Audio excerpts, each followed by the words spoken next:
Hi YouTube. I have two videos I want to post today, but I wanted to start with the solution, or at least the solution as I see it. We are being bombarded on all fronts concerning our food. It has partly to do with crops failing and partly to do with Codex taking and Monsanto and GMO foods and taking the nutrition out of our food. Um, So the main solution I see is, and all the rules, regs, every aspect of our life, taxes, what have you. It's not a new idea, but we need to unplug as much as possible. Do not participate. And the further solution, as I see it, is to grow your own. Now, I don't care if all you have is a patio. You need to start growing as much of your own food as possible, hopefully heirloom seeds for your area, because that is what will grow best and have the highest nutritional value. Um, now, I know that those of you who have been gardening for a while know how difficult it can be, and that's why it's so important for those of you who are not experienced in gardening to start as soon as you possibly can. Now, I know we're going into winter, so it seems as though now would not be the time to start, but actually it is. If you have a patio, you need to start identifying what containers you might use. It could be a simple wooden box or even a plastic milk container, the crates lined with plastic. But identify what containers you're going to use. If you're going to do a garden in your yard for the first time, now is the time to identify where the garden is going to be, to break the soil up, get it turned over, and start adding amendments for next year. Um, Square foot gardening is a wonderful way to go because it will tell you how many plants you can do per square foot. So for a smaller garden, even for large ones, but especially for a small garden, it's a great way to go.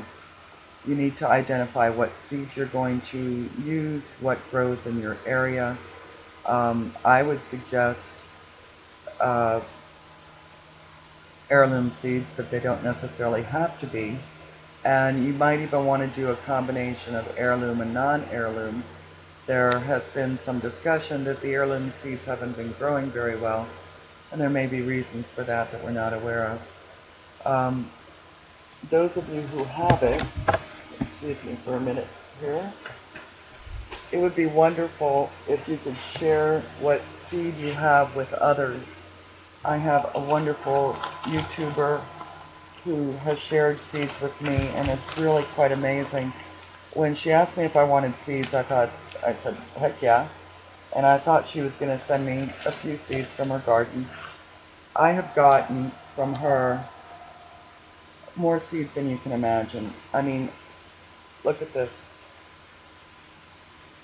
All kinds of tomatoes and cucumbers and even tobacco and squash and arugula and lettuce and just spinach and I mean, how incredibly generous. But her idea, and I agree with it wholeheartedly, is to share. And these are heirloom seeds.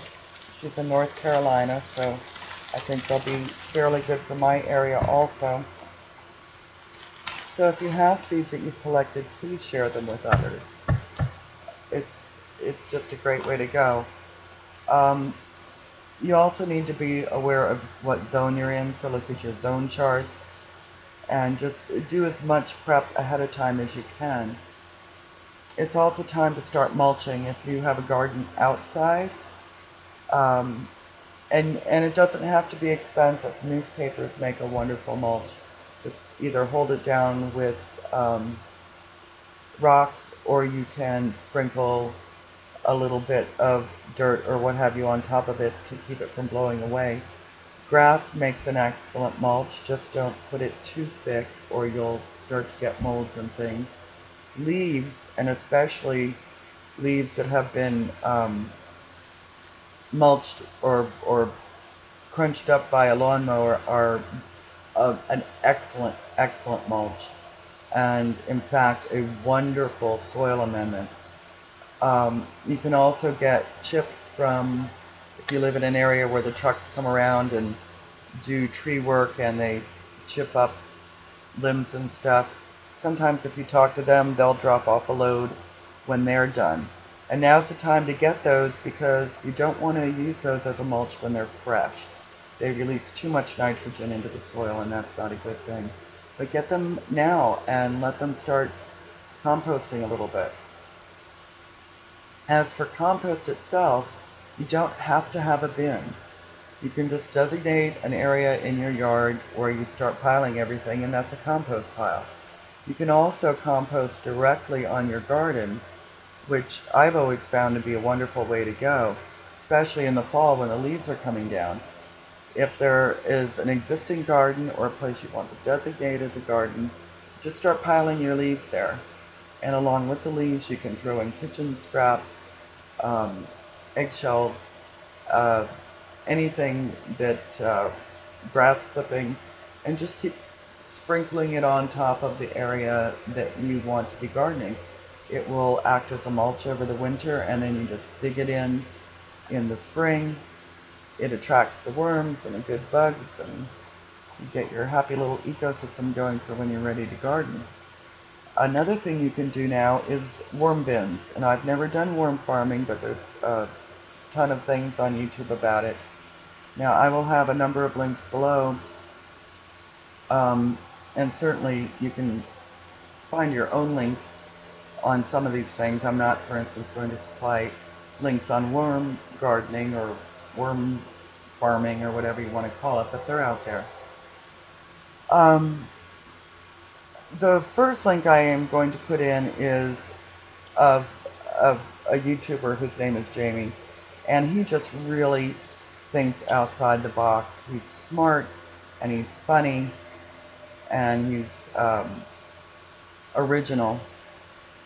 Look at as many of his videos as you can. He just really is a different personality, and I think you'll find his videos excellent. Another one is growingyourgreens.com or growingyourgreens. And the reason I like him so much, he's in California, which doesn't help me out because I'm on the East Coast, but his entire yard is a garden. And he is a wealth of information, and he's a good one to watch. The other couple of posts I'm going to put in have to do with what's called guerrilla gardening. And if you're not familiar with this concept, basically what it is people who go out and garden anywhere on public land. And it's not always vegetables, it's quite often flowers. There's no reason it couldn't be vegetables. And in fact, there are certain vegetables, and I'm going to try to find a link for you on this. One that I just ordered called Egyption walking onions.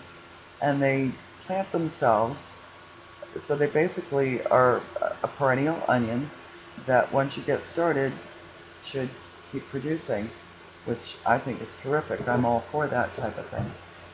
So these are some ideas for you about the solution. I'm sure you have some of your own, and if you want to share them in the comments section, that would be fantastic. So keep heart, everyone. There is a solution to this. Unplug and start growing your own. Take good care, folks.